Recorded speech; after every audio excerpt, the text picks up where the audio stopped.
So let's move on to the biggest transfer news coming from Real Madrid. Sergio Ramos has not agreed a contract with the Galacticos, and he might be looking to move. Biggest option right now at his disposal is Paris Saint-Germain. Mauricio Pochettino wants him to link up with Marquinhos at the heart of defense at PSG, and they want to challenge for every major honor next season. Is Ramos to PSG a good move? So Ramos to any club is a great move. There's something difficult about imagining him playing outside of Madrid.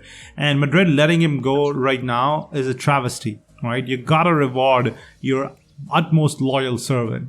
And your captain at that. So if he ends up going to PSG, I feel like it's going to be a similar story of what Thiago Silva has done for Chelsea, right?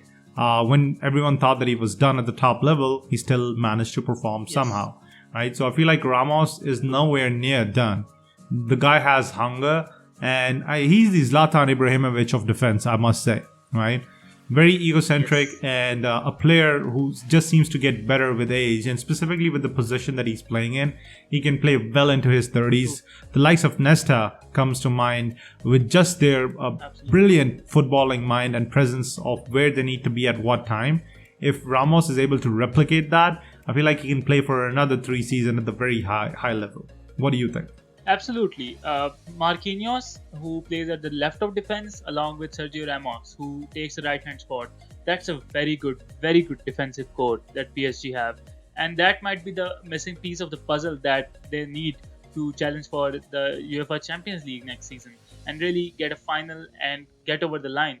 I'm not surprised by Real Madrid's treatment of Sergio Ramos. They did not even give a proper farewell to Saint Iker Casillas. He was crying at the press conference when he was leaving for Porto. Along with Ramos, a lot of other players are also leaving Real Madrid as per the news. Marcelo being one of them, Lucas Vasquez, Asensio, Isco, and Mariano also looking to leave the Bernabeu. So where do you see these people heading? Do you think they can provide services for a top 6 club in the European top 5 leagues? So Vasquez has somewhat been linked with Milan, and he would be a great addition for them. So that's where I see him going. Isco to Tottenham is what I feel like is going to be the most likely scenario for him. The way Isco has been playing as of recently, I don't feel like any currently top 4 side would pick him. So I feel like reconstruction at a club like Tottenham is what is needed for him, right? Marcelo is all but done at the top level. So yeah, let's just go back to Brazil.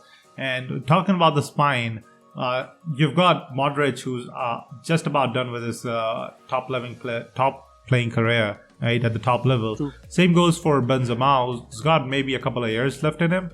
So Real Madrid is starting to look a lot worse for wears, right? So they've got the great players, but once they've gone, they don't have the replacements in place as of yet. Definitely, the golden period of Real Madrid's dominance in Europe and probably in Spain might be coming to an end after all, because these kind of things don't happen over time. It takes time to reconstruct major clubs. It took a lot of time for Real Madrid to be anywhere near becoming the champions of Europe.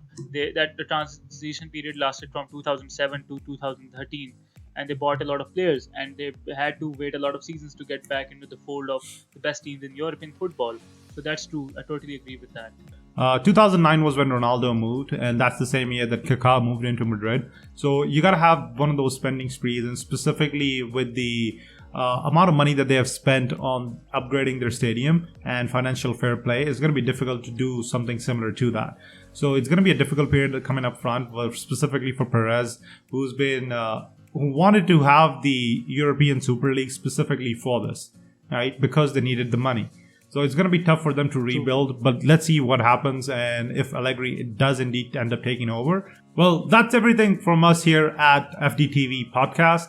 Join us again for yet another episode next week, or just keep coming back to us. We are uploading daily now with another exciting topic. So make sure to leave a thumbs up, subscribe, and let us know if you feel like there's something that we can improve on by leaving a comment down below if you agree or disagree with anything. Until then, FDTV out.